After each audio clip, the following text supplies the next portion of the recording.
Greetings, fellow Whovians, and welcome to another edition of The Legend, the Traveling TARDIS. We are just weeks away. It's the Saturday for us in the UK, in the US, just weeks away, the Saturday after Thanksgiving, that we will see the premiere of the 60th anniversary of the first episode, The Star Beast, The Wild Blue Yonder, and the following Saturday, The Giggle, which kind of all makes us giggle every time we hear it. So anyway, welcome to The Legend, the Traveling TARDIS. Today we're going to be doing our predictions for the 60th anniversary. What we know, what are rumors, and let me see if I can find that thing that what Dave made. Hang on. Oh, we don't have the spoiler alert anymore. What happened? Oh no. Oh, that's not cool. I don't know. I didn't do Spoiler alert's gone. All right, well, I'm just going to let you know there will be spoilers here from things that we know, things that we already know on the line. And if you're one of those that are like, you know what, we don't want anything to spoil the episode that's coming up out there, you know what, check us back later, check out our previous episodes, check out episodes that we've done before, and you always come back here later on. And we want to thank everybody again to The Legend, the Traveling TARDIS. My name is Christian Hazel, and as you can see on the sign, we are going to be talking about our predictions, what we know, what are rumors, what are spoilers, and what we think is going to be happening. And Melanie's back because she's doing your chats. So let me go ahead and bring on the team as, there we go, the lovely Melanie Dean right over here. How you doing today, Melanie? I'm doing well. I just lost my little pin. Speaking of pin, this weekend is Veterans Day for both, Veterans Day in the US, and our next guest can tell us I forget what it's called over in the UK, but this is my little UK pin. So I have That's my still little a puppy, right? That's still a puppy. It's a puppy. Speaking of which, that was a great segue for Melanie. But go ahead and show the World War I centenary. Yeah, I picked it up while I was in London, so I got my little puppy that stays, doesn't get wrinkled up. But anyway, Veterans Day this weekend. So if you are a veteran, thank you for your service. Otherwise, go say thank you to one who's fought in the military. You know which Melanie already segued to him, so we'll bring him on in. The Candyman himself, Mark. I've got the puppy for Puppy Day, or Remembrance Sunday, or Armistice Day. We have 3 different names for it in the UK. And this is my little pin. I'm not sure you can see it. Oh, nice. It's a purple poppy and a red poppy. Purple poppies represent the animals in World War I who lost their lives. Huh. I love how it's a horseshoe and it's the paw print. So mostly the dog or 4-legged friends, and then the horses. The war horses and the working dogs, which was used in World War I a lot. Mm-hmm. So that'll be this Sunday. And you want to show your appreciation, wear your puppy this Sunday out there for Remembrance Day. Thank you there, Mike. Speaking of working like a dog, yep. It's the man himself. Out in the parking lot, out from his car. We got Doc Freedom online. How you doing there, Doc? Hang on, I got to do the cute pose. There we go. Hanging in there. Trying to get out there every day. We'll talk about a little about it. We talk about a little about everything from Doctor Who's sci-fi in general. But having a great time here. And just like we do occasionally when we hear the news, Doc Freedom goes out there on his parking lot. What do you call them? The parking lot, Tales from the Parking Lot.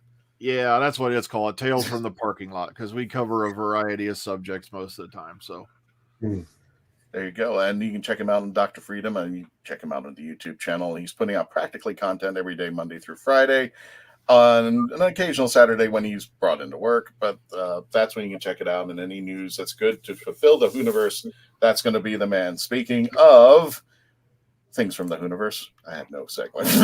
There we go. And the man. Kevo really X's for show and husband's talking more or less. How you doing there, Kevo? And also constant content because also we broadcast 3 times a week and it's exhausting. Yes. We have our comic broadcast tomorrow. We're going to be doing the history of the Ghost Riders Part 1, apparently, from what I'm told. It's a comic broadcast, so I'm mostly producing, but if you want to watch Nico and TK talk about Ghost Rider, which I'm sure they'll have a lot to say, a lot of cool history. Come check that out tomorrow. Otherwise just doing our thing. Yeah. Excellent. Again, check him out at X's for Show on the YouTube channel and Husbands Talking More or Less. Speaking of bringing in the content, we have saved the best for last. There you go, Mr. Nick Scott, Nick's Mike Films. What an amazing my segues. I'm trying so hard. Keep trying. Keep trying. Oh, yeah. I am back in Nashville, and I see all the pretty trees with the different colors. And coming up from Florida, we ain't got no fall down there. So here I'm seeing leaves on the ground, and it's an exciting time of year. And yeah, can't wait to talk about these specials. Yes, and definitely we're going to be talking about the specials, what we know, what we don't know yet, and our opinions on what's going to happen. Now, you saw a lovely lady earlier in the show, and I was over at Maker Faire with the where's that picture? With the Holic Builders of Florida. That's just a gorgeous picture right there. No fear. She almost gave it a hug. She's just staring like, oh. So we were out there doing our little thing. And if you've never been to a Maker's Fair, you ever go to like a convention when we do, Melanie, when we see like people coming up to the Daleks and builders and they're going like, I always wanted a Dalek or I always wanted to build one. Yeah, these guys are actually the ones who would build a Dalek. Mm-hmm. They are serious. They'll sit there and geek out with the team over there, the Dalek builders. I was very proud to be with them, talking to people about podcasts.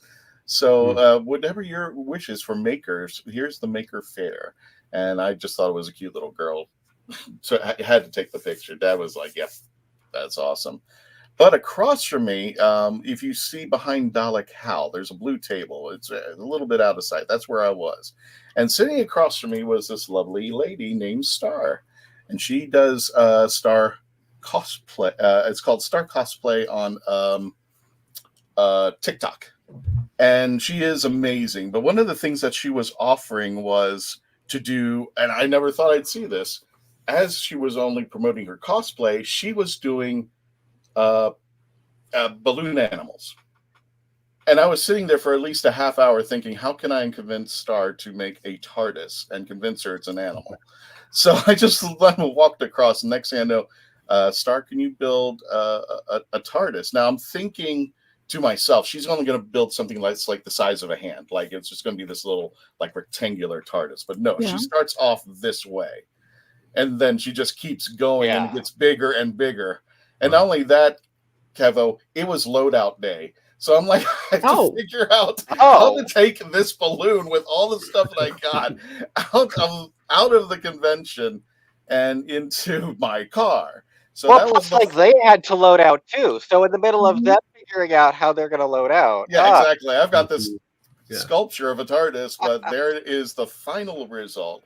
Now, what's amazing about her, she's got a big old, she's got a huge audience. Again, it's Star Costs on TikTok, and she's amazing. But people recognize her as this. I don't know if you remember this cosplayer at MegaCon, but she was on all like the videos that came up.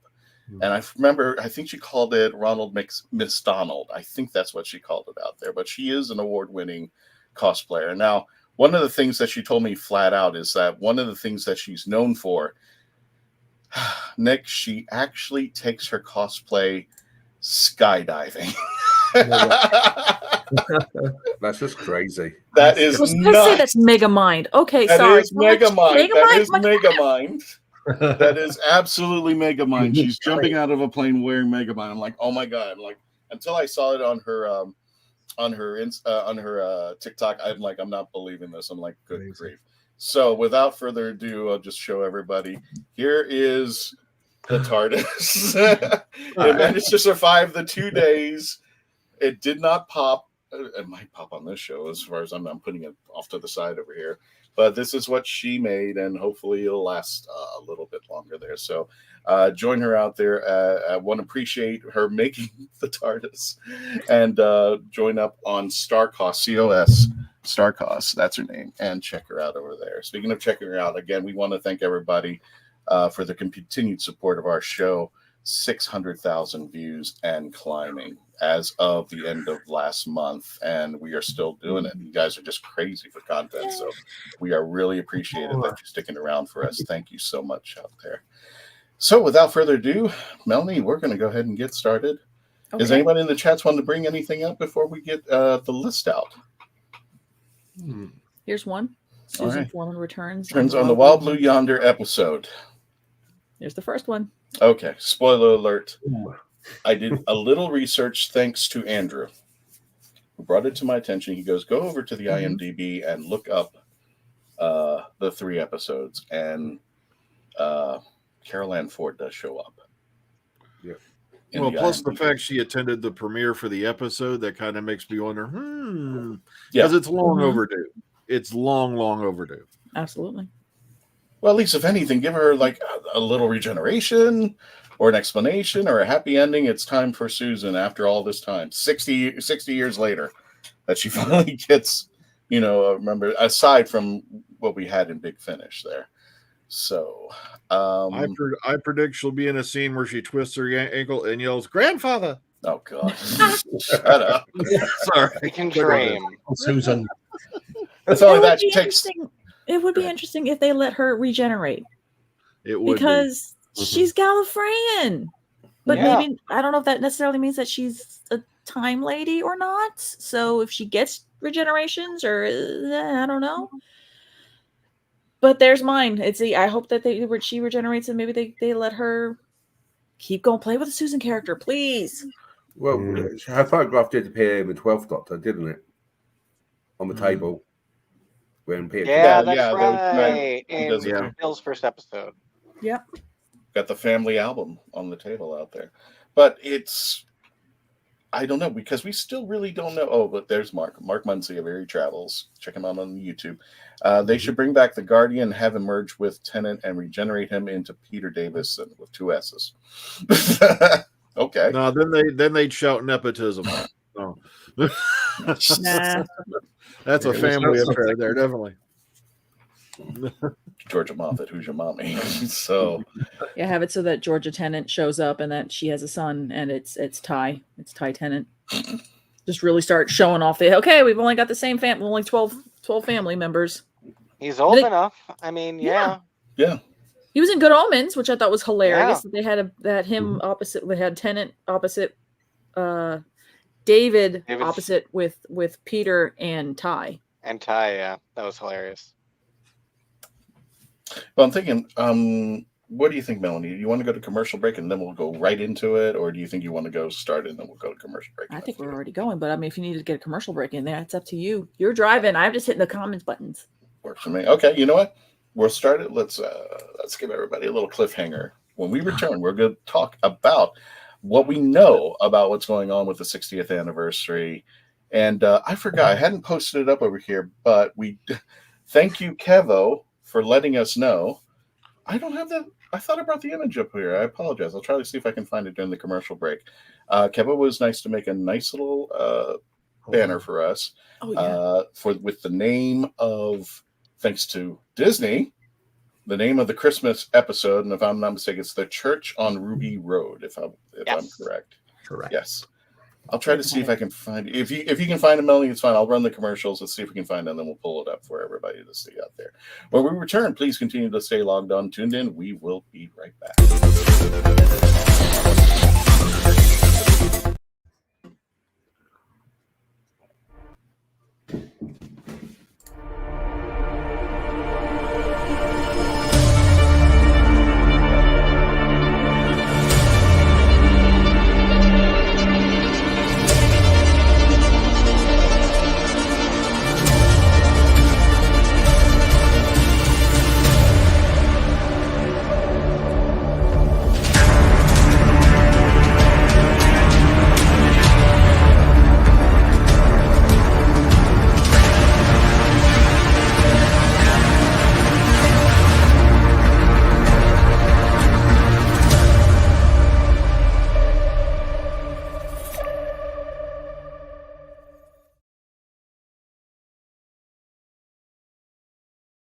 We are a touring acoustic duo crashing kitchens around the country. We go from house to house every Friday night and we create music, we create food, a good time, we stream it live and we do it for free. So now we're just really kind of like trying to develop it and build a community group that people believe in, then they'll help us.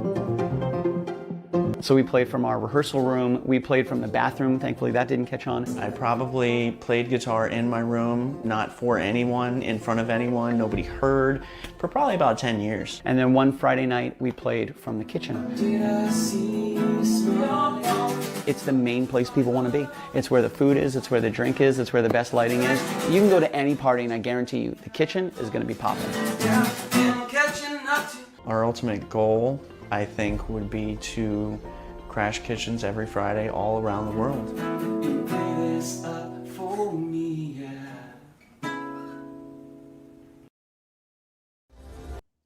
Welcome back to the Legend of the Traveling TARDIS. I'm the host, Christian Basil. We are here with Candyman, Mark Robinson. We're here with Melanie Dean, Dr. Freedom, Kevo from Husbands Talking More or Less, and Nick Smith from Nick Smith's Films. And Kevo, Melanie wanted to make sure that I knew that it said Kevo's Awesomeness. There's that picture right there.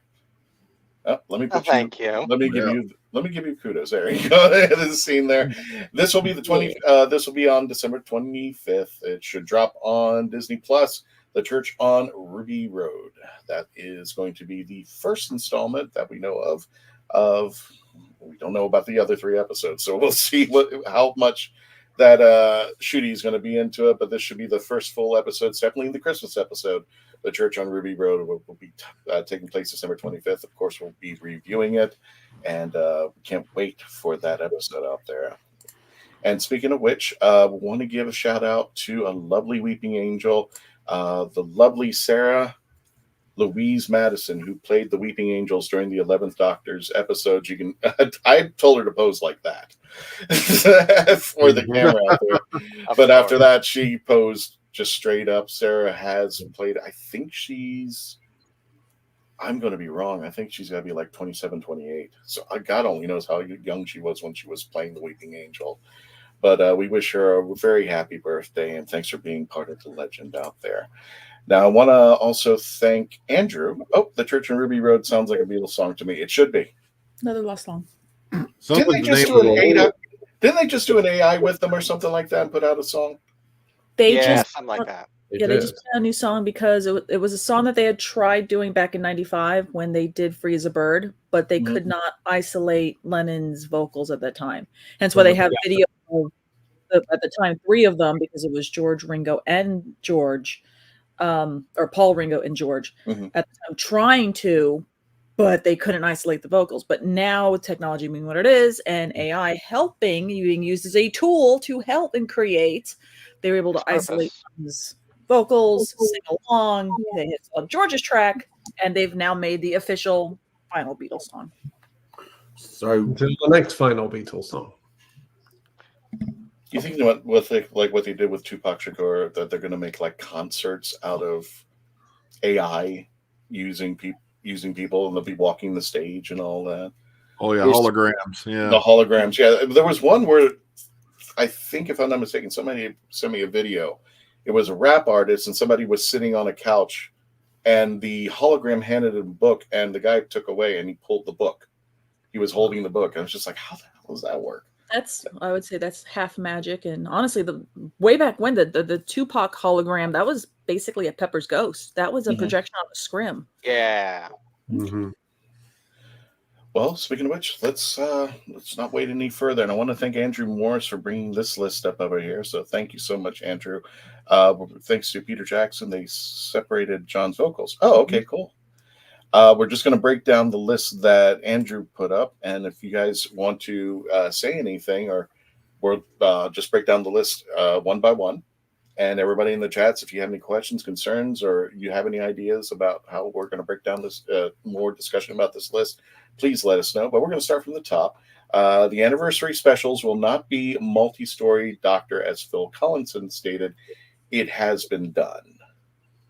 Yeah. Do you think that's a good or a bad path? I think, from my personal point of view, I think it's a good thing, because we had a little bit of fan service from the last episode. The Power of the Doctor with the Guardians of the Edge. So it might be interesting not to have a multi-doctor. But technically we are having a multi-doctor. We definitely know we've got 2 doctors in it. Right. Yeah. Yeah. They're really trying to capture a new audience, or at least the ones that know the Doctor and Donna season 4, that kind of period of the show. So if they throw in a whole bunch of doctors, that's just asking for alienating people again. Better just to keep it simple at this point. And the last thing I've also heard is that they're going to renumber the series back to number 1. Yes. Well, that's a different point. That's another one that's coming up that we're going to talk about. And it's season, not series, according to Andrew on his list out there. So it's going to be season 1. So that's an interesting take out there. Here's an interesting thought. When I was over at Maker's Fair, when I was talking about Doctor Who, a lot of people that I spoke to, I would just nonchalantly go, "Are you ready for the new series?" They're like, "Yeah." "Where can we catch it?" "Disney Plus." Nobody knew it.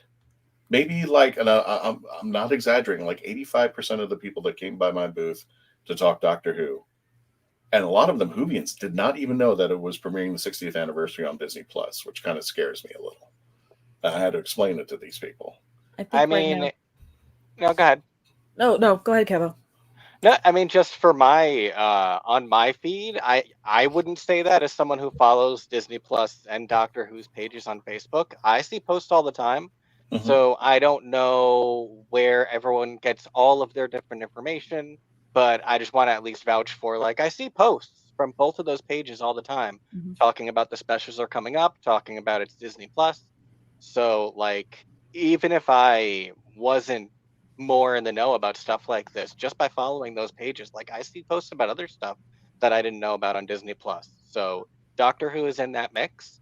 So I'm not sure what that is. So I just wanted to say, I don't think they're not advertising it, because I'm seeing them. Oh, no, I don't think it's not the advertising, but the question is, okay, you're right. Where are they getting their information from? Quite a few people, Kevo, I got into Doctor Who. They were asking and said, "Well, where should I start?" And I said, "Well, in a couple of weeks, this Saturday, you got Disney Plus." "Yeah.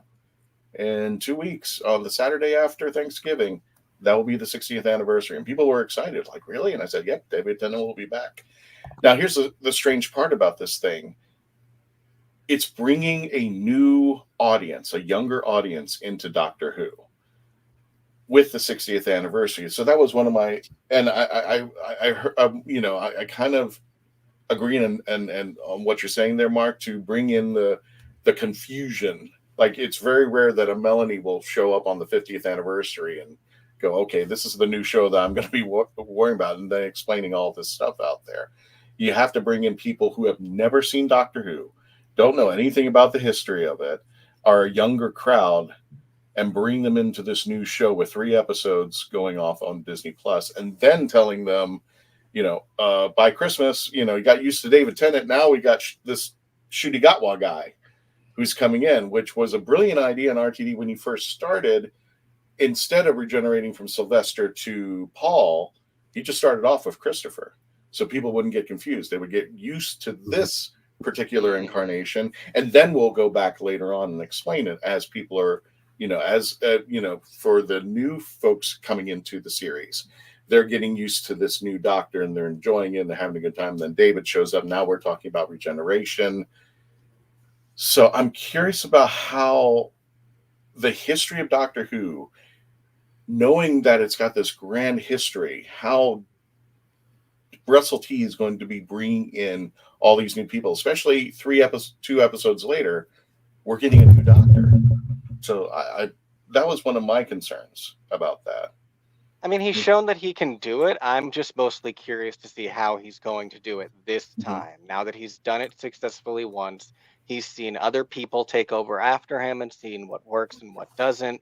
Right. One of the things I was thinking when we were talking about no big appearances in the specials is one of the things that's important to talk about is it's not just that. I want to see more appearances like throughout. One of the coolest things was seeing Sarah Jane in School Reunion.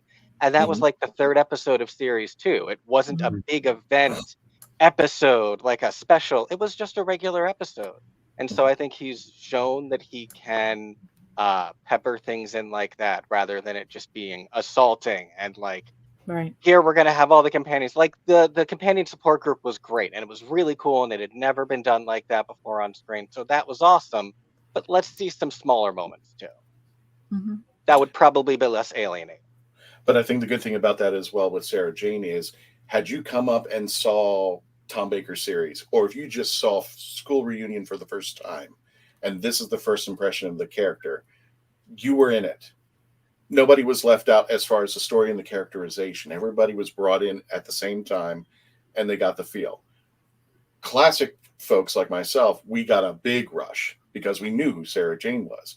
But people who were coming in weren't left out. It's like, oh, by the way, there's this huge history. None of that mattered at the time. But as we went along and got to the Sarah Jane adventures, now people were starting to research and go, oh, okay, well, Liz Sladen was been here forever, and I, like you said, it was a nice welcoming of this character without having to bring in, oh, okay, here's all this past stuff that you got to learn at the same time. You didn't need it yet. It wasn't yet, but later on when we had the Sarah Jane adventures and we kept bringing her back for like the Stolen Earth and what was it, the Children of Time? I think that was the one where she came back. Journey's End, yeah. Journey's End, right. So it didn't throw them off. And I know there were people who were, I've seen, I don't know why in social media, it's like there are a couple people that are like, don't bring the classic stuff back. I'm like, why not? It's the stuff that we grew up with. It's the stuff that made it so popular. We want to see what. I love nostalgia. Oh, yeah. And I think nostalgia is important. Yeah. Great. It's history. It's important. Exactly. But too much of it can be an overkill. Mm-hmm. So I think you have to balance it. Yeah. Okay, if you have it too much, like people just going, oh, yeah, what, this is, I don't understand. You need to put it in just slightly like little snippets. So people then will go out and check out, oh, who is Mel? Or who is Ace? Or who is Sarah Jane? Mm-hmm. Yeah. Or who is someone else, you know what I mean? Rather than, right, let's bombard you with everything like we did with The Power of the Doctor. We've seen an interesting experiment with that with Star Wars Ahsoka, because you have all the references to Rebels, but you don't have to watch Rebels. It's just things that have happened to these characters in the past that inform their present. So by all means, you can go check out other shows, but you don't have to watch them to understand what's happening in front of you. And then you also have that, speaking with like Ahsoka, you keep hearing that, you can see that someone's afraid of somebody, or like with the Thrawn, and they kept bringing up Thrawn. And then you get to see Thrawn. And if you're not familiar with the character and you want to know more, you can go back and see more. Right. Or, all that other content's there for you. But I like that, and I hope that, and I feel that RTD is going to, like with Sarah Jane, it's not going to be that in with Ace and the it's going to be the return of such and such. It's going to really pushing that, because now people who aren't familiar with those characters are going to kind of feel left out. So just bring them in and then having them stand on their own merits, and then realize, oh, I really like them. Oh, there's more content. I'll go back and watch that. Gotcha.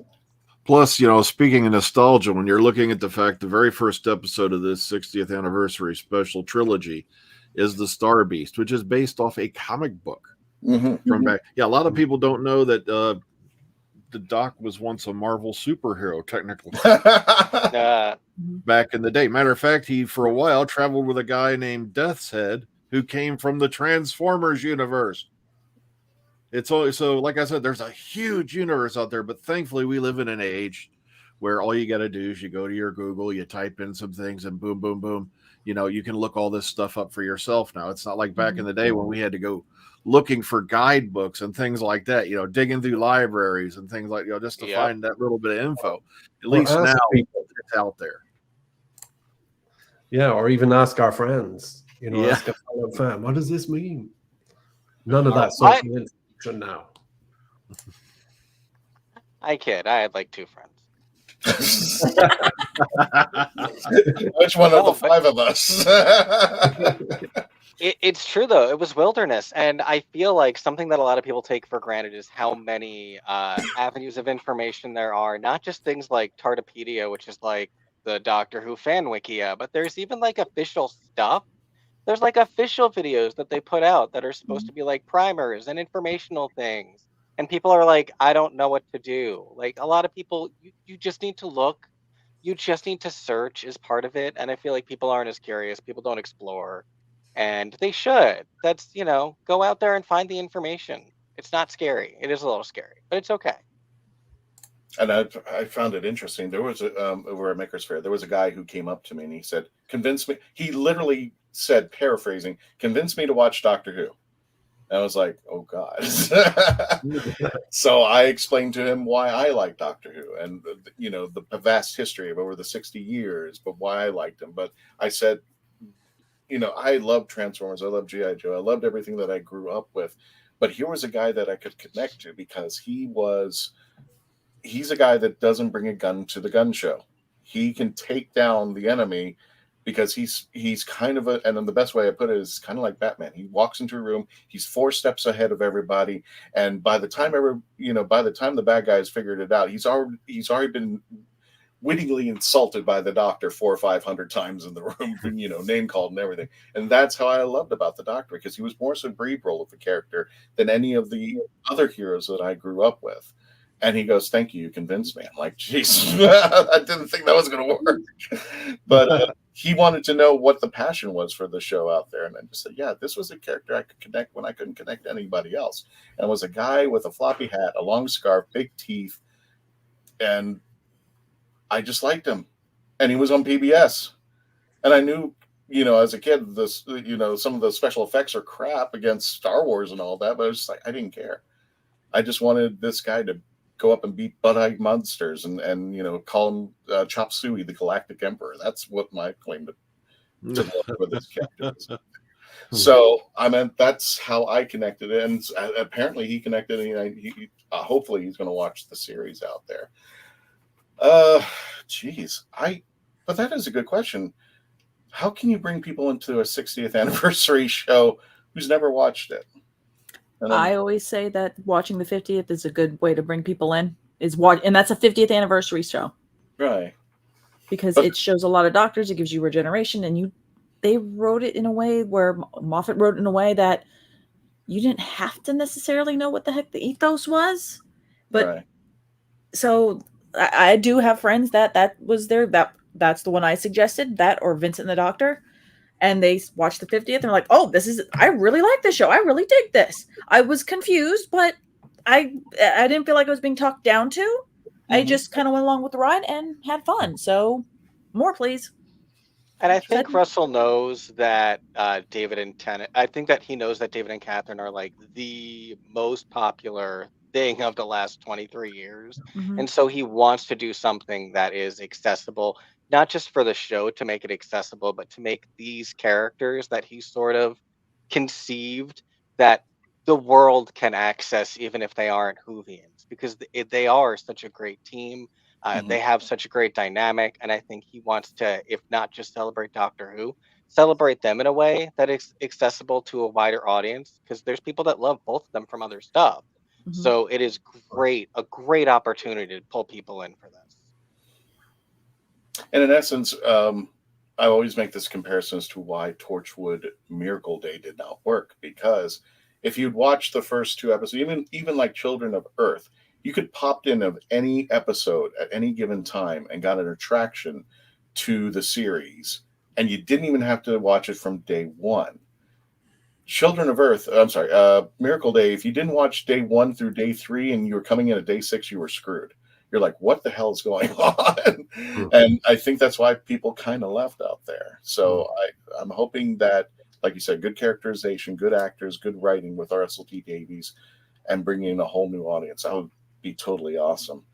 We just got to number 1. Here's number 2. The number 2. Each special is its own story. We also did 5. And we did 5. The new series we call Series 1. We kind of did 6. Mm-hmm. Yep, we did. Kevo. It's a little wibbly wobbly, timey-wimey here. No. We're better than we're giving ourselves credit for. Yes. Well, I'm giving you full credit, because that's an awesome picture right there. I'm worried about the church, though. Churches do not do well in Doctor Who. Not historic. True. They don't make it through Christmas. Demons, Father's Day. Yeah, they don't Yeah. look at it. The Daleks will have a special edition colorized feature-length cut with new music, sound and effects, airing on BBC4 on the 23rd of November. Yeah. I hate you British people. You get all the fun there. I'm kind of torn about this. I love that they're colorizing it and, omnibusing it. But also I'm sad. I love the whole thing, just the pace of the 7 episodes, the build up to, revealing the Dalek. We're going to lose a lot of that. But good for newbies, definitely. Children in Need will have segments with David Tennant as the 14th Doctor on the 17th of November. So keep an eye on that. I think they're doing 2 things for Doctor Who. They're doing Children in Need. There's an episode in the UK or TV series called Bargain Hunt, where they go around stuff, and I think they're using Doctor Who teams. That might be during the day of but I know they've got the Doctor Who. I'm not sure if they've got a couple of doctors or it's just companions, but I know they're doing a Bargain Hunt Doctor Who crossover for Children in Need. That's like an Antiques Roadshow type thing, right? Sort of like Antiques Roadshow. What we do, they go to local boot sales or flea markets, as you guys call them, buy a couple of things, and then try to sell them in an auction. Oh, okay. So that's going on that. And yes, there is going to be like a segment with David Tennant of it, like they normally do. Now I'm going to jump to 9 because I just want to make people know an episode that Tales of the TARDIS was planned for the 4th Doctor, but they were unable to get any of the actors, according to Matthew Waterhouse. Do you know what? Even if they couldn't, I think it would have been interesting to see Tom alone. Oh yeah, just alone, like going back and reminiscing, and that's the whole episode. And picking one story that he would like reminisce about. He must be getting on to his 90s now, isn't he? Yeah, he's getting up there. I think the most that it would have been, if it would be possible to get Tom to come back for anything, I think it would have been something like when we saw during COVID, where you had the voice actor, the voiceover, like we saw with Sophia Miles. Lockdown. During lockdown, exactly. For Doctor Who Lockdown. That kind of a style with Tom doing a narration over. But yeah, I mean, I can understand. I mean, he's I don't know if he's officially retired now, I think, but I know he's not traveling out of the country anymore for conventions, all that stuff. That part is done. I'm sorry. I know it's going to be an insult, but I think he's who's that singer? Barbara Streisand. He says he's retiring, and then next thing you know, he's on a show somewhere. So he says it for his 5th retirement. I'm just like, oh, I'll be on this show now. So didn't Tom Brady do that? What's that? Didn't Tom Brady do that? Yeah. Tom Brady and Barbara. Yes. Very similar icons. There's one thing on this list which wasn't mentioned. I'm not sure if Andrew knows about it, but Toshiba was doing a competition. You could win a Toshiba TV via the Doctor Who. If you won it, you would go beyond the scenes. However, I think it's the 9th, which is this weekend. It will be on the Doctor Who Doctor Who YouTube channel and the Twitch TV Toshiba UK. It'll be like a secret panel which you can watch online. So they're going to be streaming that. It's on the 23rd too, Candyman. So that was right. Yeah, this is the different. This is going to be Saturday, the 9th of December, 2023. Top secret London location, and the panel will be live stream on Twitch at twitch.tv/Toshiba. I can't remember. Mel, can you put that in the chat? I'm going to do that. I'll do that now. Yeah, put the links in the chat where you can watch Toshiba it. TV UK. I'll tell you what, while we're doing that, we're going to take a commercial break. When we return, we're going to continue our discussion with our 60th anniversary. We'll finish off Andrew's list, and then we'll do our predictions of what we think is going to be taking place during the 60th anniversary. And when we return, please continue to stay logged on, tune in. We'll be right back.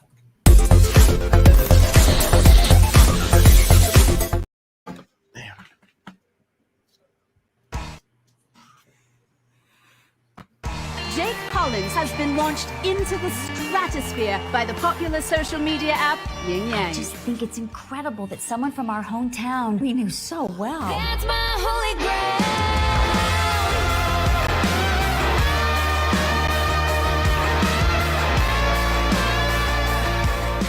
grail. You are the closest thing this town has to a hero.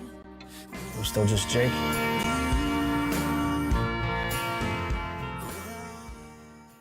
Meet the Doctor. I'm the Doctor. But not the one you were expecting. All right, sexy. It's time to go home. Doctor Who Velocity. Streaming now. You have more options than ever before when choosing a film, a television or internet series, a book to curl up with, or even a radio show or podcast. Get to know the people who are creating for you. The Hangin' With Web Show, hosted by award-winning author and journalist G.W. Pomacher, is the internet's fastest-growing web talk show series. The Hangin' With Web Show features professional, yet casual, in-depth interviews with creative arts and entertainment pros. Meet the people behind a digital revolution in creating more quality content than ever before in the history of media. Find the Hangin' With Web Show on YouTube, Facebook, or Twitter, or simply go to www.hanginwithshow.com. That's www.hanginwithshow.com.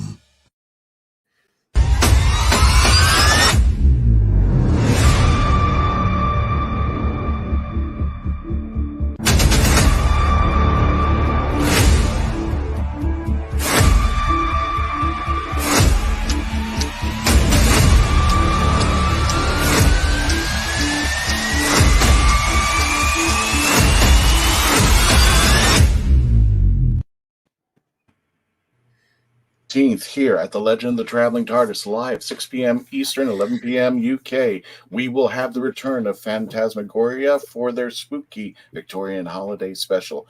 It's a treat. You can see all their classic episodes here on our YouTube channel. You can just type in Traveling TARDIS Phantasmagoria. They've done a few Halloween specials, and I think they did one Christmas special. But it's a treat. You got to be out here to experience it to experience what they've done for us. And they're doing a very wonderful special this coming Tuesday, the 14th, live at 6 p.m. So give yourself a treat, relax, get your favorite beverage, and just sit down and just watch this incredible Victorian team with Lord Byron and all the wonderful talent that he's got out there. Welcome back to the Legend of the Traveling TARDIS. My name is Christian Basil. We are still in our discussion about the 60th anniversary. We'll go ahead and wrap up Andrew's list. What else are we missing? Spinoffs in early days of development. We know that the Candyman's happy because Unit's back. We know at least we're hearing that story. Mel was spotted in the trailer for The Giggle. Mm-hmm.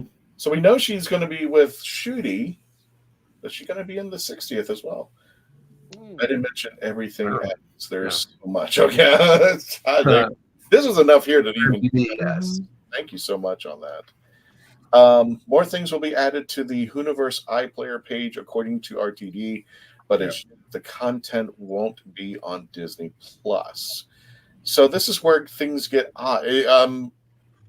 Mark, is BritBox still going to have the Classic Who as well? Right. I've just checked. BritBox does have Classic Who at the moment in the UK. I'm not sure if it's on there. But it's like I said, BritBox is in the UK is now being controlled by ITVX. Okay. I know that BritBox has still got, ITVX has still got Unearthly Child, while BBC iPlayer doesn't.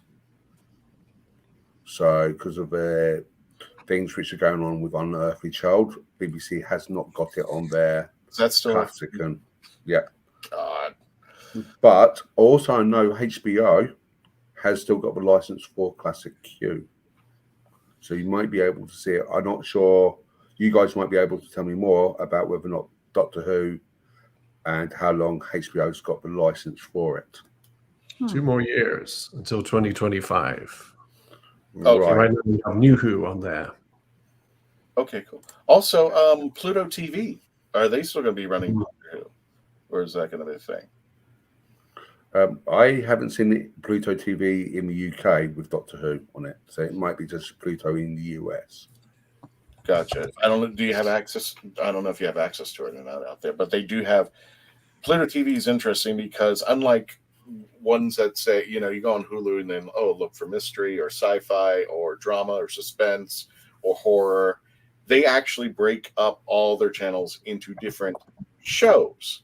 So there's, and I think if I'm not mistaken, Dr. Freedom, there's actually a show for Red Dwarf. There's a Red Dwarf. There's quite a few BBC stuff, including Dukes of Hazzard, Dallas. I mean, the list goes on and on. Friends. But they go by channel too, and I've always appreciated that because it's like, I'm watching commercial TV. You're playing classic Who, and I don't get to select which episode, but at least I get to watch it. And I always love when I'm doing stuff and I'm got that stuff in the background. So definitely, it's pretty fun jumping in. And right now they're showing Day of the Daleks. They're streaming it, so I'm going to be back in a couple of hours. Oh, shut up! Right, give me 2 minutes. I'll just double check. Yeah. Jeez. I love just jumping on there and not knowing what they're going to show. Yeah, it's kind of like a potluck. I like that idea. And the thing is, even if it's something you don't like, you can always just switch over to an episode you want to watch on streaming. Then you're like, I don't like this one. You know what I wish was on instead? Let me go put that on for myself. That's true. You have that ability. So yeah. There were people. I found it interesting. I found it interesting, Mark. There were people actually on, and I'm not going to name names on the Facebook page. They were complaining. It was just like, I don't want to pay for Disney Plus, or I don't want, when I was on the BBC, it's free. I'm just like, first of all, nothing's free. Even the BBC had to pay a licensing fee, and second, you still got it. It's just coming into a different form, or now it's going to be on BBC iPlayer as well. So I didn't understand why people were saying that. Do you? Were they speaking more to them having cable, and that's why? I think that might be the case. Have to add another streaming service or add another bill. I didn't. Yeah. I just didn't understand it. And I understand people are like, well, now I get this, especially that we had to go through the rigmarole. It was on Netflix, then it was on Hulu, then it moved to Amazon. Then I understand that little, that problem that it was bouncing all over the place, and then it's just like, I'm kind of happy that it's just gonna. Okay, if you're out of the country, it stays here. Philip Nicholas, lost all Doctor Who on BritBox Australia. Oh, damn. And ABC Doctor Who after 58 years or so. That is.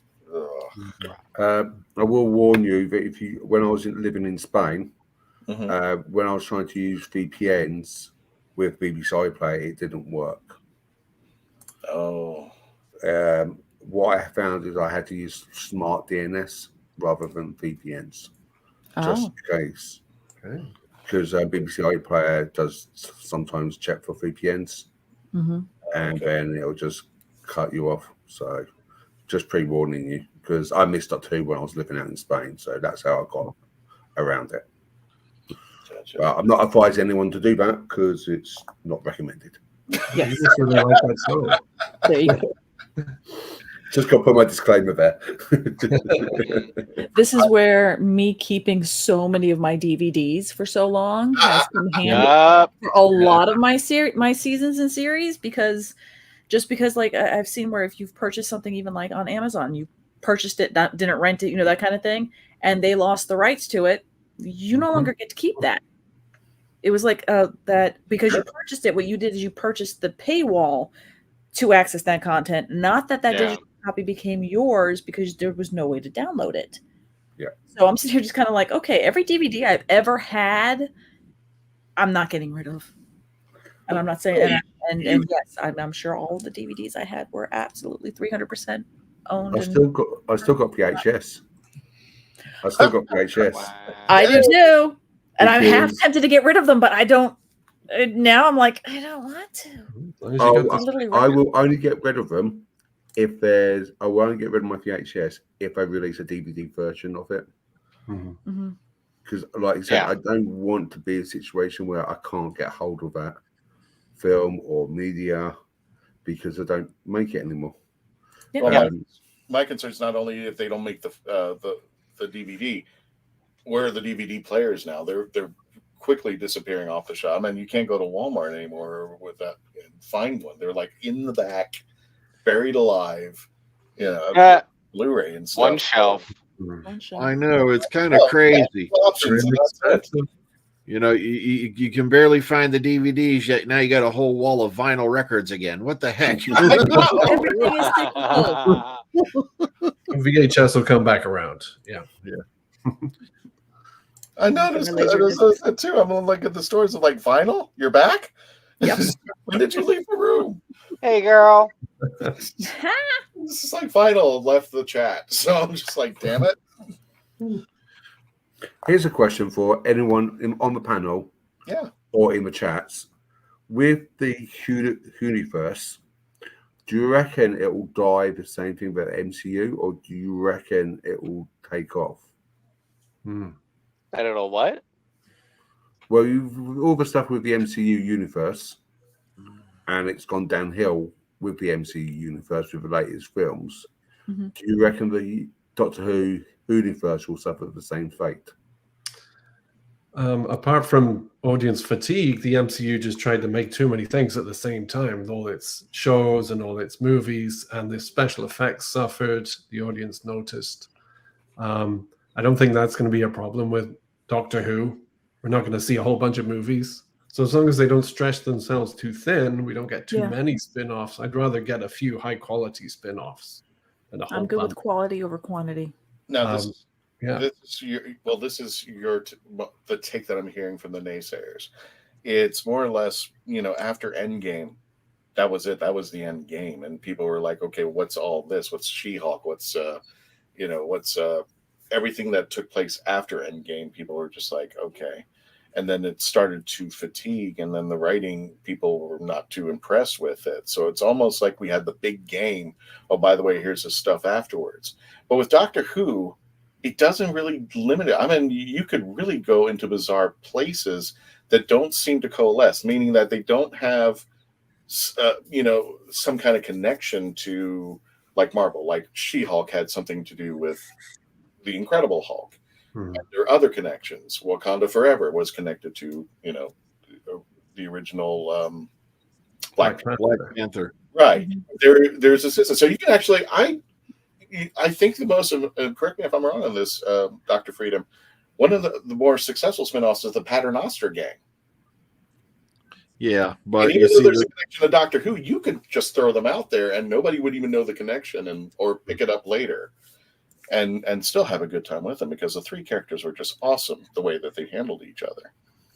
But like I said, your only primary setback on that is that two of your main characters have to go in and out of makeup, and that's a lot of time, in the morning before and in the afternoon after.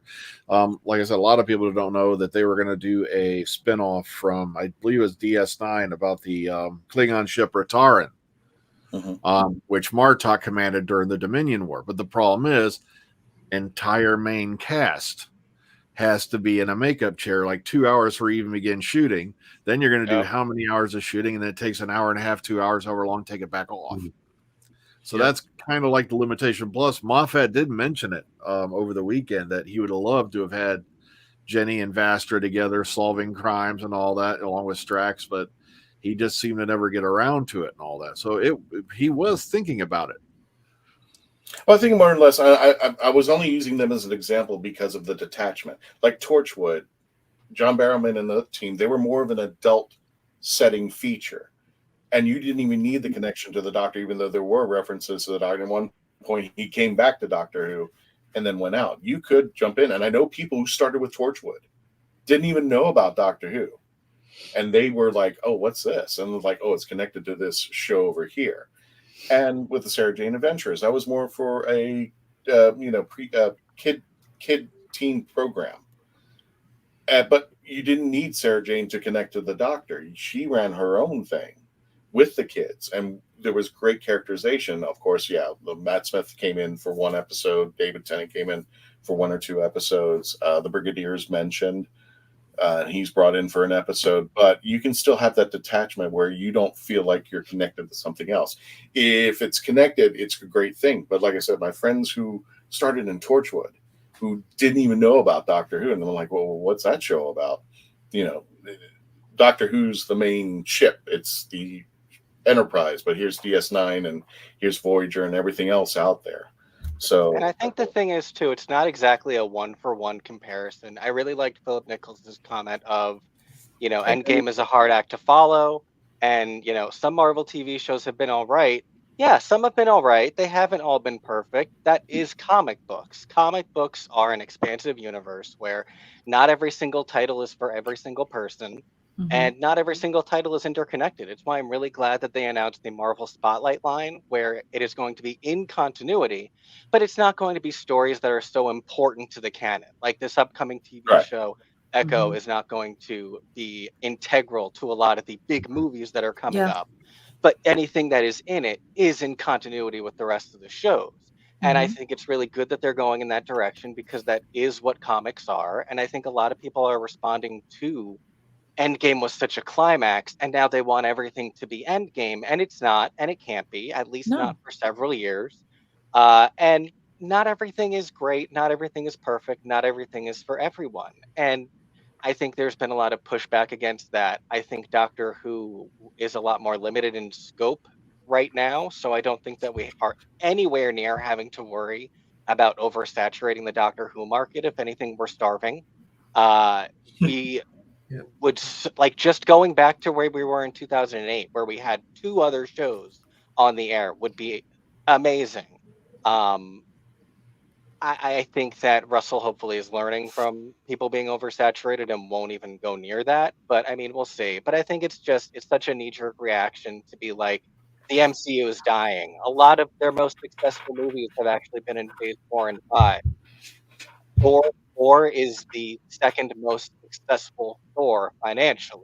It did better than the Winter Soldier. It's not dying. It's just not what it was in 2019. And that's okay. We need movies not to have to all make $1 billion and not all have to be perfect. And frankly, all we need from Doctor Who right now is to exist.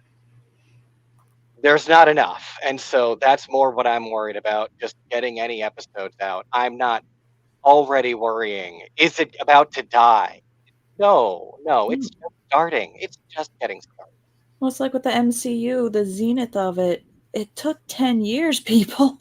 I mean, a 10-year-old who was alive, a 10-year-old who watched Iron Man for the first time was 20 years old by the time, or plus for Endgame. So think about the span of time that took a 10-year-old child to become a 20-year-old adult. That's all of my nieces and nephews were born after it started. Every single one of them were born after it started. They've never known life before it, like I've never known life before The Simpsons. It's just ingrained. And, they also have a very different perspective than we do. Kids are going to have a different perspective on anything Doctor Who that comes up than we will. So that's something to think about. I'm very curious to see how they'll be wanting to, court the younger audience, knowing it's meant for kids in so many ways. Plus, now look at it. We've got all these movies that came out in such really a short span of time. I remember when it took, how many years between movies to get a sequel? Yes. First you had Star Wars, and then you waited, how many years for you finally got Empire? And then how many years for you finally got Return? Today's it's like, here's the movie, and there's the next one. What? So, but still, I think that's what happened. And I don't see it happening with Doctor Who, because they did cut down to 8 episodes per season, and they had good reason to do so and whatnot. So I don't see oversaturation as being a problem. Plus, you're dealing with a show that can change its format, change its main character, change its cast on the drop of a dime. And that's one of the things that's kept it going strong all these years, is the variety and the ability to completely change every so often. Yeah, we can have our heroic deaths. We can lose main, big star actors. MCU couldn't do that as much. They lose people like Robert Downey Jr., and all the Robert Downey Jr. fans aren't coming to the movies. Whereas Doctor Who is the same character. We're just regenerating him or her. So we have our cake and eat it too. I think it's just being careful, because like you said, Kevo, everybody's now expecting Endgame, and they might have accidentally pigeonholed it. And the best way I explained this to somebody who was, when we were talking about Doctor Who and where it could go, it's like, you don't want to, for a better term, people are going to kill me for the M. Night Shyamalan the thing, whereas the expectation is so high that you pigeonhole it. Like you said, everything now has to be Endgame. Everything has to be on that scale. Everything has to be 50th anniversary or higher. And then we got the Lady in the Water. And we got the Lady in the Water. So I actually kind of like that one. It's the ones after that kind of got weird. Here, I'm kind of going like into the Village. The Village was good. Too. No, I was gonna make the comment more. I want more Loki. Don't give me Secret Invasion. That's for me. Like when it comes to MCU TV, it's like that's a whole different conversation. And give me television. Give me written for television. Give me written for specials, and again, quality over quantity. Don't fatigue me, but I want nice happy meals of just nice little feasts of good dinners and stuff. You don't have to give me Thanksgiving every week. Don't need that. The problem is you can't do both. I think they even probably realized in the middle of making Secret Invasion that Secret Invasion should have been a movie, and that's why Armor Wars got changed from a series into a movie. But they were already locked in. They can't change anything, and if they change what they're doing, then people are going to be like, oh, Marvel Studios is terrified, and so they changed the show to a movie. Ooh. It's like all the headlines are, oh, and this thing they might do because they're panicked. Or they just want to do something because it's fun. But everyone is like, oh, Marvel is terrified right now. Oh, my God. And so they can't do anything without having everyone freak out. So they're kind of damned no matter what they do right now. Yeah. Yeah, they're definitely a victim of their own success. We're seeing, like the pre-orders, the pre-sales for the Marvels aren't as high as other movies. So that movie's being picked on before it even comes out. First of all, I want to say I see a new name in our chats. I think Denny Ringus. Don't forget to like, share, and subscribe on our YouTube channel. And for those of you on our Facebook page or wherever you're watching, thank you so much out there. And for those of you who are Seven Doctor fans, I noticed Dan and Nick were talking about Pex. Pex lives, and if anybody understands what that little reference is, I think Pex was... Pex should come back. He should have another series. Who the heck is Pex? I know a Hex, but I don't know Pex. Is it Pex? I thought it was Pex. No, it was Hex, Hector Schofield. No. Paradise Towers. Paradise Towers. Oh, Paradise. Oh, nah, right now Pex I know you're lives. Sorry, I mixed the names up there. Yeah, I remember. He died valiantly. Oh, sorry. I'll remember. I'll say this quick. It was a character in the Seventh Doctor. If you've seen it, go watch Paradise Towers. It is you can flash comments. An interesting ride. I think this is where you can tell budget and story were not working well together. But I did like the character Pex and the way that it ended. It was just like Pex lives. And I remember my fellow Whovians that I was talking to is just like, I don't know why they made it a bigger thing than I expected it. It's because of that little sign at the end of the shaft where it says Pex lives. I'm like, really? Okay. So give him a spin-off. It works. Give Pex a spin-off. Then there are some spin-offs which haven't worked in the past, like The Class and the Australian. I was rooting for Class. Me too. Yeah. I really wanted it to work. I actually enjoy Class myself, but then it just went, okay, now we'll stop making it. No one watching it, and that's why I'm getting a little bit fed up. I've seen it on Netflix a lot as well, where they just do a season or maybe a second season, and that's it. Paradise Towers. Yes. Yeah. So I'm thinking like if you look at The Class, look at the Australian K9, like K9 and Company was good, but they only made one episode of it as such, one story. I think they should have done more of it, but then they made the Australian K9, which was absolutely Sony K9 as Sony iDog, which was absolutely atrocious. So I'm like, okay, spin-offs are good, but they need to be good spin-offs. If you really compare like Friends and Joey, Friends is really good, Joey not so much. I just watched all of Joey. Why? Because I never had, and my husband watched all of Friends with me, and we watched all of Friends into all of Joey, and finally watched the Friends reunion right before. Thank goodness. Joey's not as bad as you might think until it is. It's just not the same thing. Until it is. Oh my God, Kevo, that's brilliant. It's barely the same character at times. It was mostly just to keep the thing going. It wasn't Frasier the way they hoped it would be. And it is, it's not the best example of why did they make this, but it is a good example of like, it's not the same thing. It might as well have been a completely different show, have nothing to do with the character of Joey Tribbiani. And we want spinoffs to Doctor Who to be related to Doctor Who. We don't want it to be, this could have been any sci-fi show, not Doctor Who. That's a good point. You just mentioning Frasier, how we had Cheers and then you had Frasier, which at first you're like, why did you make a spinoff of Frasier Crane? Why would it? And it's incredible. And now we're about to have another spinoff. We're having another Frasier coming back. It started. So. It did start. I haven't seen it. Yeah. I haven't either.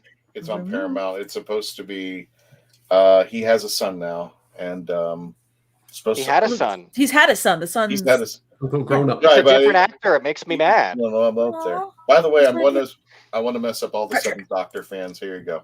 There you go. There we go. I hadn't seen that one in a long time. I kind of ignore it every now and then because it was the robot critters. The one thing I keep remembering is the robot critters in the pool. Yes.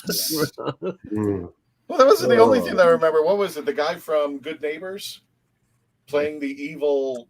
Richard Briers, Adolf-like character. So it's like he was just basically like, wow. I mean, I'm just like, okay, I guess it's a thing now. So yeah, poor Richard Briers. I'm just like, what did they do to him? And he's a Shakespearean actor. He's done Shakespeare on stage and on the big screen, and yet he turned it up a notch or two for Doctor Who.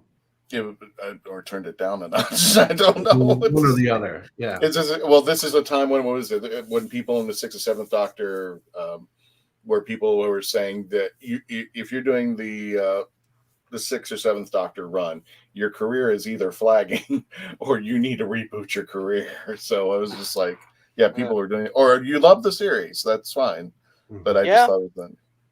I think I had the BBC controller hadn't changed.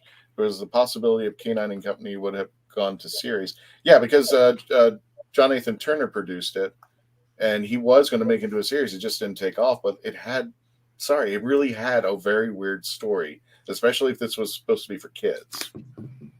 In my opinion, the storyline was just like, okay, we're really going in this direction. It's kind of dated, we'd had all the witchcraft type stories in the 70s, Dennis Wheatley type stuff had been done to death on TV, and now it was the 80s, and they were going back to that subject. Well, Satanic Panic. Yeah, exactly. That's what it was, Kevo. It was Satanic Panic, and it was like human sacrifice. I'm like, okay, on a K9 show for kids. I guess this is a thing now. I understand. I grew up 70s, so I mean, I was a kid watching Doctor Who, and that was the norm. But I guess for an 80s crowd, it just didn't pan out too well. But I liked it because it brought K9 and brought Sarah Jane back. Devil Worshippers. Yes, Andrew. That might explain everything. Being British. And a kid. and she had that. She had that dorky nephew. I was just like, what? Go ahead, take him. If you're going to sacrifice anybody, come on, really. I was just like, no, don't go. He's just an idiot.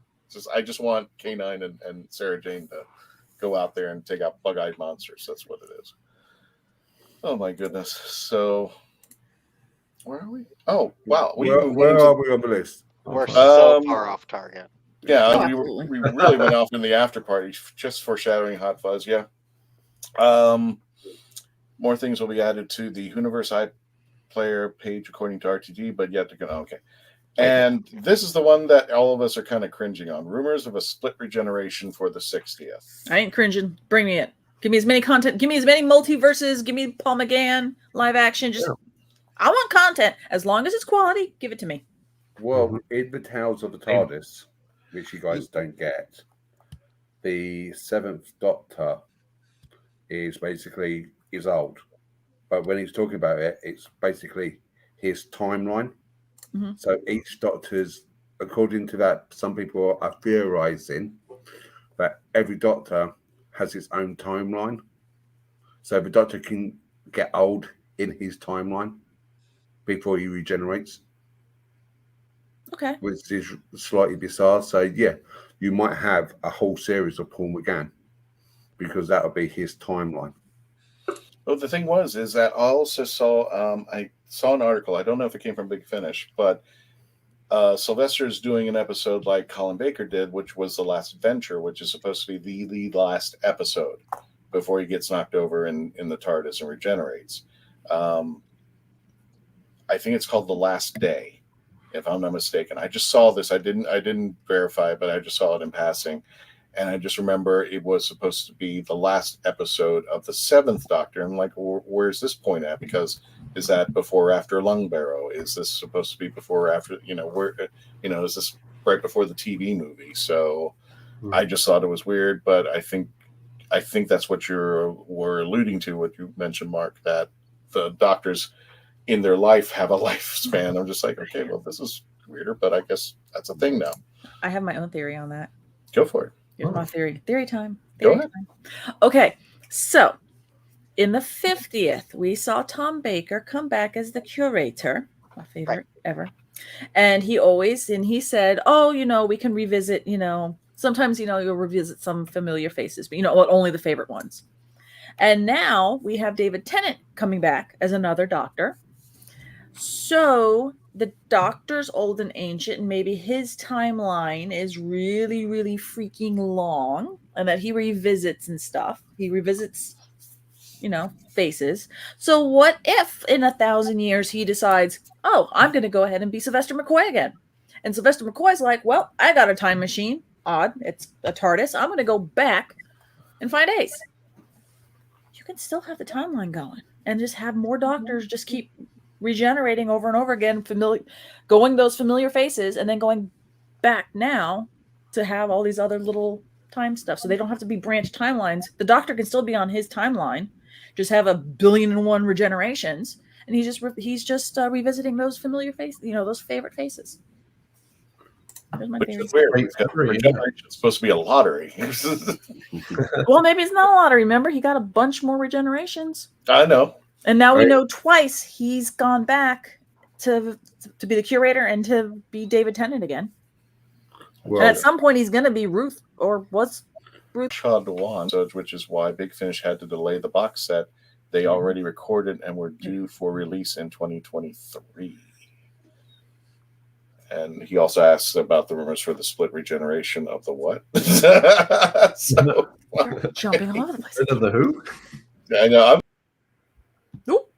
Hey! I want to make you gigantic and biggin you. And I'm big enough as it is already, but here we go. Here we go. There we go. I fat-handed my keyboard, sorry. Now they've seen enough of me. Okay, I'm back. So, what else we got there? Andrew says Colin Baker was dressed as the curator from Big Finish in the Tale of the TARDIS. Yes. Oh, that's true. There have been so many. I can't even keep up with Big Finish anymore because also we're going to review. I downloaded it, I listened to it, and it's very interesting. One of the Once and Future. Thank you, Nick. And I downloaded for our Big Finish team to listen to. It's you know what? I didn't just download it. I think I have it here. Hang on. For real? I'm reading the time scales comment of this is why Doctor Who has lasted for 60 years. Anything is possible. Yeah, surprise us. The Martian invasion of Planetoid 50. And look who is in the episodes. Oh. Hey, buddies. Missy, 10, and the Paternoster gang. Very nice. When I saw that cover, I'm like, yes, I'm getting that. So this is actually the CD, but it's on our app too. So I downloaded this event. Is it featuring all those actors? Yeah, reprising the role all together. Missy, yeah, just to get a close up. Let me do this. So Missy, sorry for the reflection.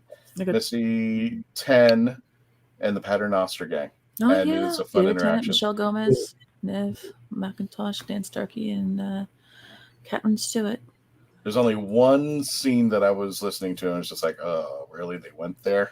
So, and when we review it, we'll talk about that scene out there. Okay, that would be interesting when after their 60th anniversary, when Tennant does Big Finish. Does he play 10 or does he play 14? He played 10 in that particular episode. Yeah, but then going forward, he could do whatever he wants. He could do. I guess he could do either way. He could do more Dimension Canon. Sorry. Can you imagine him being 10 and 14 on a Big Finish story? Talking to himself, yes. Yes. Just and they're visiting Meta Crisis just to throw things into a real tizzy. Mm-hmm. One collecting once in future special editions, got most of them in physical form. I'm gonna get a few more physical form ones. Definitely the last David Warner one with the Ninth Doctor and David Warner as the Doctor. I want to hear that one. Definitely want to do a review. I just can't make myself refer to her as Dr. Ruth. Nice. I think that's why all the official stuff refers to her as Fugitive Doctor. Okay. Nah. Yep. Okay. Yeah, Dr. Ruth. Oh, sorry. Yeah, Dr. Ruth Westheimer. Google it. Well, maybe not. I don't know. Maybe not. Placing bets on Tennant coming back for the 70th. He'll be 21st. Do you remember when he was when he made the announcement that he was quitting Doctor Who behind the stage of Hamlet? Yep. Yeah. Going out there, and he mentioned that if he did, It was an award ceremony. Oh, was it awards? I thought. Yeah, it was because it was about to be broken by a tabloid, and so he had to announce it. Yeah. Like that night. But you're right. He did it at an awards ceremony, but he did it live at backstage of him doing Hamlet. Yeah. Because to Kevo's thing, the tabloid was going to break it, so they needed to do something then and there immediately. Well, I was just saying that one of the comments he made. Correct me if I'm wrong. There, he said, "If I don't quit now, I'll be in a wheelchair doing this." And he will. So, he will. He already had been in series 3, so that's true. So. Little old man. Old man Wasn't Tennant's first or one of his early roles in Doctor Who a protester in Scream Sharla? Actually, his first role, if I'm not mistaken, and you might be right. Well, yeah, he had also done. Yeah. Oh, sorry. Yeah, he had also done a number of Big Finish audios. Right, his first Big Finish, and correct me if I'm wrong, I've been in the chats out there, was Exile, with actually what I consider the first female Doctor, Annabelle Weir. She actually had the role before that. It was an alternate third Doctor. And Nick... my brain is just gone completely. All right. Well, I remember the story where she was hiding as a checkout lady under the name Susan. Oh, it was a it was a really, really bad episode. It was the third Doctor was a hopeless drunk, and she was haunted by her second persona, played by Nick Briggs. To remember who she was, it's like, you're the Doctor, you're a Time Lord, and also that the Time Lords have decided they are going to end the Doctor, so they send these two Time Lords, one of them being David Tennant as a Time Lord, going after the third Doctor. Nick Briggs, yeah, thanks, Doctor Who at 60. Worst rescue ever. Thank you, Dan. Yes. Plus, David Tennant also in that series, he was Colonel Wolf in Sympathy for the Devil, the guy in charge of the unit forces. Now I'm curious, which series was his first? Which episode was it? Let me see.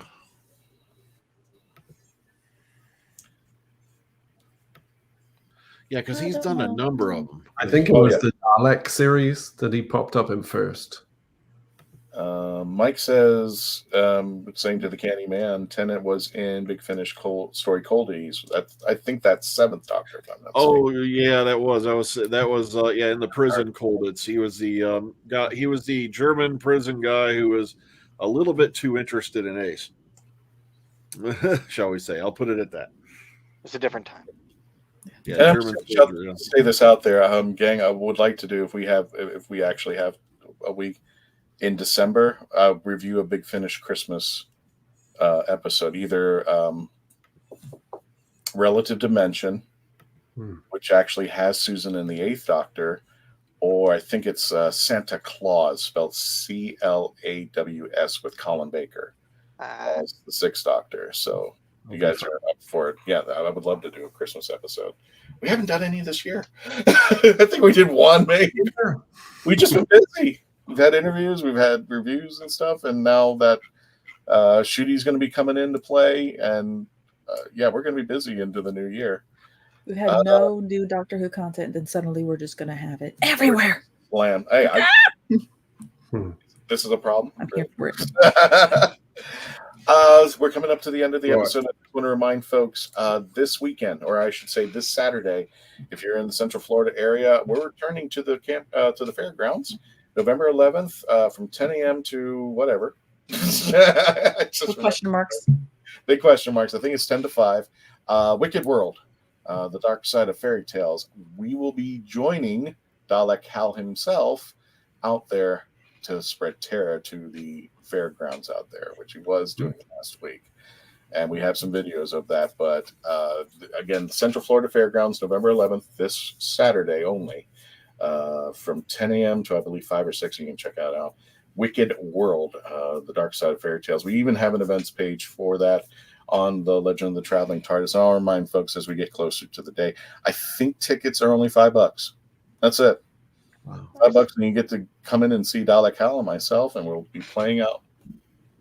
Hal has been doing some weird stuff. We wanted to do something paranormal this year. We didn't do it. I was so bad. We just never got around to it. We were going to send Hal into a haunted house. Ooh. It was great. Ooh. All I could think was the logistics of that. Oh no! Bam. I just had a nightmare image of Dalek Hal with a cast of Most Haunted. Oh man.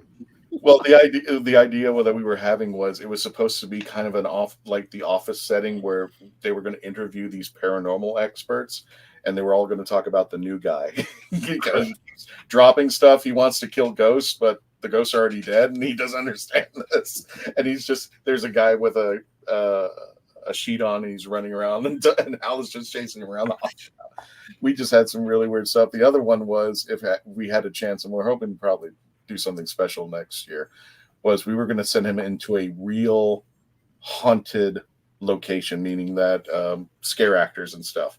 But we weren't going to tell the scare actors that we were bringing in Dalek Hal.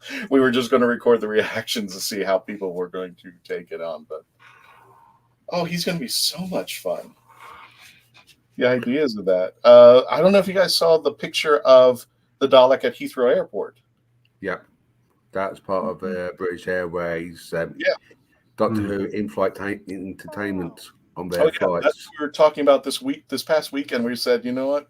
Can we get a few Daleks over at the Orlando International Airport and put them on the Bright Line and just have them travel? And said, hey, we can just one-up the BBC on that one. Mm-hmm. So I just found out, I just done a quick Google search. Exile, Doctor Who Exile, came out in November the 3rd, 2003. And the Scream of Sherlock came out November 13th, 2003. So they're like 10 days apart. Oh my God. Wow. Well, he is rather good. So, I think we're going to go ahead and wrap it up out there. So, let me go ahead and get him back into position. There. Check out Dr. Freedom, Prime Duress on the YouTube channel. Don't forget to subscribe out there. If there's news breaking, he's jumping up on it in the parking lot every day. Don't forget to also check out X's for Show. Kevo, Nico, and all the team out there. They're doing comic reviews, Doctor Who reviews, everything that is geek. He's your man out there. Lord's work. Below me over on Nick Smith at Nick Smith Films. Check out also the Cosmic Mask. Wow. Like I said, my brain. There you go. Check out the Cosmic Mask, and I swear to you, one day I will have some kind of article for you, Nick. Yes. LED all the way down on Pieces of Amelia or on the Instagram. And she does some live feed too. And it's amazing when she's also building some stuff. So you want to check out Pieces of Amelia. And all the way at the very, very end, are you making an appearance somewhere? No, not at the moment. I'm just keeping a low profile at the moment. I may consider going to London Film and Comic Con, but I'm not too sure, so I'm not 100%. Oh. But they've got Karen Gillan there, so I might be persuaded. Somebody sent me a picture and said, "This is Caitlin Blackwood now today." I'm like, whoa. And I think she's the same age now today as her cousin took the role of of Amy Pond. Yeah. So she's now the same age as her cousin took on the same role as she did, as the older. Are you playing a Time Lord Candyman? If I go to conventions, it's going to be Unit. I'm sorry, I just love Unit too much. Yeah. Speaking of which, for all of our veterans of memory, if you can get a chance, please put on your poppies this Sunday, wherever you are in the UK or the US or wherever. Please go ahead and slide on your poppies in remembrance for those who gave their lives and for their service. Again, next week, Phantasmagoria, got to check them out there. And I think I can officially safely say it because I've been talking to the Dalek builders. We will be teaming up and joining forces, and we will be returning to MegaCon 2024 in February. February 1st through 4th. Good God, why? Jeez. What is way too early? February 1st through 4th. It's at Orange County Convention Center in Orlando, and it's going to be on the West Concourse this time. I like the West Concourse. I like loading in and out of the West Concourse. The parking, however, is different. Yes. Still nice. So maybe we can have a meetup. Who knows? We'll see. They'll definitely. Come visit us. If you're coming over there, Melanie will be down there selling her arts, and we will be, the Traveling TARDIS team will be in combined forces with the Dalek builders. So, and they will have a ton of Daleks for you to interact with. And plus, they are talking about bringing a full-scale, fully working TARDIS to the convention. So if you want to get your pictures with the Daleks, you want to talk to your favorite YouTube people, come on out there on the 1st to the 4th. And I think that's it. I think that's the only thing we can... There is a World Guinness record for amount of Daleks in one place. Where's that at? I think there was one Sons of Skaro tried to attempt it, but they didn't quite get it. But I think it was the Time Space Center in Leicester. They had 109 Daleks in one place. Oh, that's an army. Yeah, we'll have to tell Karina to really step up her game with her 4 Daleks. Were they inflatable? Were they cardboard? The one where we tried to compete it, we had 94 Daleks, and we had more full-size Daleks than Leicester, but because there were other people dressed as Daleks, we didn't get as many. So it's in about 91 Daleks full-size in one place. It is absolutely crazy. You see that amount of Daleks. Amazing. Well, team, before you leave today, don't forget to subscribe, like, share, comment on your way out. Don't forget the 25 days of Christmas will begin December 1st, and we're going to have a ton of stuff going on. This is one of my favorite pictures, and quite a few people love this picture. This was taken over at Hallsmat. Are you going to Hallsmat this year? I don't know. Middle of the week. It's the middle of the week. It's the middle of the bleeding week. It's a convention. I know so many people are both upset and weird and confused, and allegedly they just couldn't get the convention space. There's so many. It could be a good thing. It might be quieter. Well, that's the thing. That's not what you wanted at the convention. Okay. Here's the thing, Candyman. These are rumors. The Marriott can really not house Hallsmat. It's gotten too big. It's gotten way too big. And plus, and I see their point of view, there's a lot of lobby con people there. Meaning that they don't... Yeah, I hate that. Tickets, they sit in the lobby, and that's what they get. And the thing is that they're not financially participating, even though you could arguably say that they're at the restaurants, they're buying merchandise and stuff. They are tying up a lot of stuff that, They're not buying a ticket, and they're not going in that artist alley. They're not going into the convention space. They're not. They're running around taking photos which is great, and part of that thing. But yeah, they're just like lobby barnacles, and it's not helping the bottom line to the convention when the convention needs that bottom line to at least get into the black and be able to go, okay, we're going to keep doing this. No.